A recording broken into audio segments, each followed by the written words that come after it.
आता हे बघा वायरी बघा, 3 वायरी या माझ्या बॉडीमध्ये घेतल्यात मी आणि 2 वायरी ह्याच्याकडे, म्हणजे ह्या टोटल 5 वायरी आता आम्ही अशा घेऊन जाणार आहे. आणि इंजिन आणि पिशवी काका पुढं घेऊन गेलाय, आता हे असं घेऊन जाणार आम्ही. चल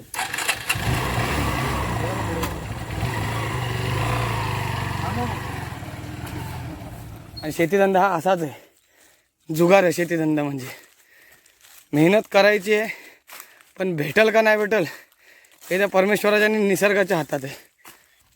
आणि पहिल्यासारखं जी हुरूप होती ना, जी आंब्याच्या सीझनची, आंब्याच्या फवारणीची, आंबे काढणीची वगैरे जी लगबग होती, ती लगबगत नाही. आणि ती माणसं पण नाहीत तेवढी आता, त्यामुळे ना कंटाळा येतो एकाएकी.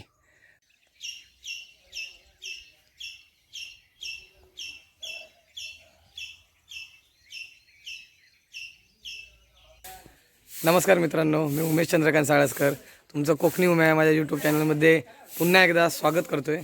तर मित्रांनो, आत्ता मी चाललो आहे, परत बागेत चाललो आहे पाणी मारायला, फवारणी करायला. कारण थोडंसं पाणी टाकीमध्ये शिल्लक आहे काही टाक्यांमध्ये, तर ते उरलेलं पाणी आहे, तेच बोलू आता थोडं फवारून टाकूया. कारण आता आज सकाळी वातावरणसुद्धा एकदम पावसाचं ढगाळ वातावरण होतं, त्यामुळे काय भरोसा वाटतच नाही.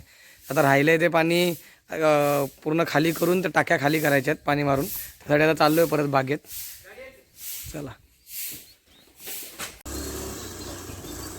आमची एक गाडी गेली आता सामान घेऊन पुढे. हा, ते गेला काका घेऊन. काका एक गाडी घेऊन गेला पुढं सामान. आता ह्या वायरी न्यायच्या आहेत. किती आहेत या? 3 4 सगळ्या न्यायच्या आहेत. आणि आता आणलात ती पण आहे ना? काकाने फक्त इंजिन नेलंय, गाडी फिरवतो. लक्षात नाही, ते 4 जण असं वाटलं असणार म्हणून त्यांनी वायरी विचार तरी फोन करू. 4 जण कोण? तरी पण मारणारच, 2च वायरी लावणार. कसं वायरी 2 लावणार? वायरी पडणार कोण? एक मी जाईन इकडे तिकडे, तर आहे. सकाळी ना मस्त पाखरांचा किलबिलाट असतो आणि आवाज मस्त असतो, तेव्हा तिथंच वायरी. ढगाळ वातावरण आहे, जरा पावसाचं वातावरण सकाळपासून वाटतंय. फक्त थोडा 1-2 दिवस तरी थांबवते, म्हणजे त्यांना पाणी मारल्याच्या नंतर ना थोडंसं पाणी ते औषध लागायला हवं झाडांना. आता लगेच जर पाऊस पडला तर पूर्ण वाट लागेल. तसं काय वाटत नाही आतापर्यंत अजून तरी, आणि वाटलं तरी काय आहेच नाही. अशी लागली आहे तशी लागणार आहे, बघूया बाकी. आता बघा वायरी बघा, 3 वायरी या माझ्या बॉडीमध्ये घेतल्यात मी आणि 2 वायरी ह्याच्याकडे, म्हणजे ह्या टोटल 5 वायरी आता आम्ही अशा घेऊन जाणार आहे. आणि इंजिन आणि पिशवी काका पुढं घेऊन गेलाय, आता हे असं घेऊन जाणार आम्ही. चल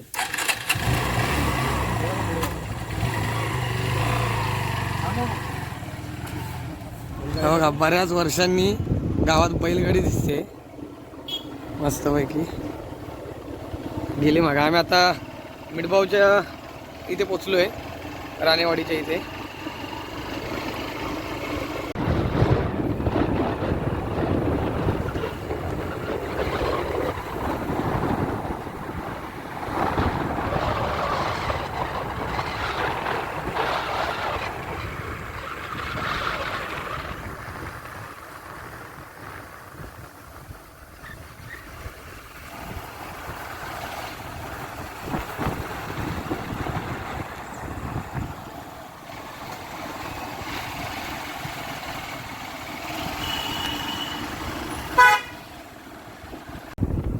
फायनली पोचलोय आम्ही आता. काका आला आहे तिथे.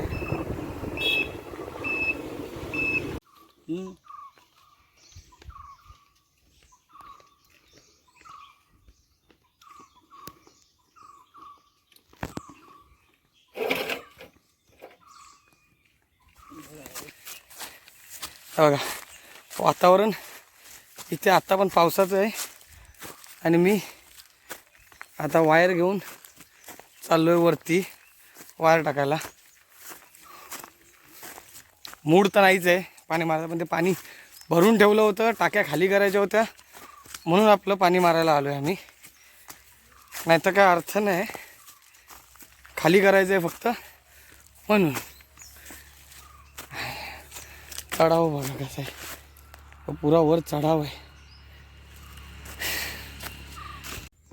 ह्या 2 वायरी आता इथे टाकल्यात, तो खालनं 2 वायरी इथं घेऊन येईल, इथून या 2 वायरी पुढे नेईल. आता ही एक वायर मला वरती टाकायचे. एका गनला 2 आणि एका गनला 3 वायर, कारण वरपर्यंत हे असं आहे. आणि शेती एवढी मेहनत करून ज्यावेळी काहीच फलधारणा होत नाही किंवा काय असं आपल्याला दिसत नाही मेहनतीच्या बद्दलचं, त्यावेळी खूप मन नाराज होतं. आणि शेतीधंदा हा असाच आहे, जुगार आहे शेतीधंदा म्हणजे. मेहनत करायची आहे, पण भेटल का नाही भेटल हे त्या परमेश्वराच्या आणि निसर्गाच्या हातात आहे. त्याच्या पलीकडे आपण काहीच करू शकत नाही. किती आता आम्ही समजा चुकलो असू, औषध फवारणी करण्यात, खताचं विस्थापन करण्यात, पण आमच्यापेक्षा मोठे मोठे जे जुने जाणते लोक आहेत ते सुद्धा फसले गेले. यंदा सगळं चांगलं नियोजन करूनसुद्धा काहीच फलधारणा झालेली नाही. असं आहे एकदम. हे बघा सगळा मोहर कुसून काळा पडून पूर्ण पडला आहे खाली. हे बघा काय ते, हे कुठेतरी 2-3 आंबे कुठेतरी मध्ये मध्ये दिसत आहेत, बाकी काय नाही. थोडेफार जे लागलेत ना ते सुद्धा काढायला आम्हाला अजून हा महिना पूर्ण जाईल. म्हणजे मला वाटतं एप्रिलची सुरुवात येईल आंबे हे बाजारात जायला, तोपर्यंत दर अजून कोसळतील खाली. म्हणजे जे लागलेत त्याचासुद्धा तेवढा दर भेटणार नाही. तरी पण गुढीपाडव्याला बघून बघून शोधून एखादा मुहूर्त करायचा असा विचार चालू आहे आमचा. बघूया आता किती भेटतात, पेटीवर भेटतील का नाही भेटतील. नाही तर बाकीच्यांना अजून मला वाटतं 20-25 दिवस, 20 दिवस जाणार. आता गनला काठी लावून रेडी केलं आहे.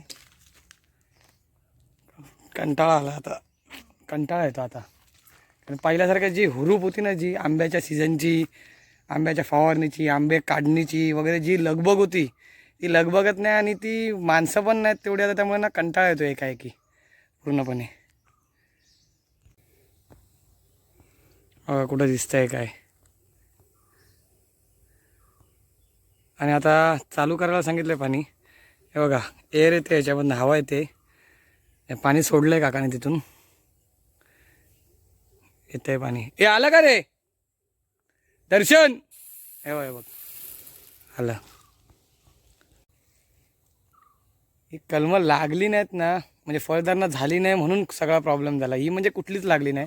जरी लागली असती ना तर 300-400 पेटी आंबा लागायला हवा. त्या ताकदीची कलमं आहे ती, जुनी कलमं आहेत आणि चांगली आहेत, पण लागत नाहीत. त्याला काय आपला पर्यायच नाही. आणि आत्ताच्या कंडिशनला जर 100 पेटी जरी असती ना तरी आपला खर्च भागला असता, म्हणजे अंगावर काय ओझं राहिलं नसतं.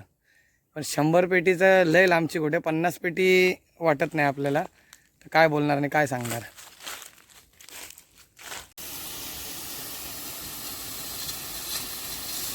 हे इथे काही आंबे दिसत आहेत, हे धुवून काढायचे तसे, कारण खार पडून त्यांच्यावर थोडी काळं पडले आहेत ते, त्यामुळे या पाण्याने असे धुवून काढायचे. थोडे दिसत आहेत ते. तर मित्रांनो आज मी काय जास्त व्हिडिओ करत नाही, कारण गेल्या व्हिडिओमध्येच तुम्हाला सगळं दाखवलं आहे काय परिस्थिती आहे आणि काय नाही ते. आता पाणीच मारत होतो मी जरा, तुम्हाला थोडंसं हे करण्यासाठी त्याच्या हातात जरा गन दिलं आहे. बघा वर चढावं लागतं, पण आम्ही काय आता वर चढत नाही, असंच काठीनीच वरपर्यंत सोडून देतो आहे पाणी, जेणेकरून वरून पाणी पडेल व्यवस्थित पानांवर. तर थोडेफार कुठे आंब्यांचे कण असतील किंवा आंबे असतील त्यांच्यावर जी खार पडली असेल ती धुवून निघेल जरा काजळी. आलं हे झाल्याच्या नंतर अजून त्या 2 बागायतले आहेत तिथे थोडंसं मारणार आणि मग जाणार घरी. मग नंतर बघू परत जर वाटलं तर. तर आता 12 वाजलेत, ऊन बघा काय लागतंय. हे बरं अशा इथे आहेत माझ्याकडं, पिशवी काय माहीत नाही. आणि झालं आता आमचं वायर गुंडाळायला घेतोय. आणि मग त्या 2 बागा आहेत त्याच्यात जाणार. काय मग आणलेली का? मग असेल तिथं ते बघायला पाहिजे. आणि मग आता जाणार त्या 2 बागांमध्ये, तिथे मारणार आणि मग घरी जाणार. वैताग आलाय.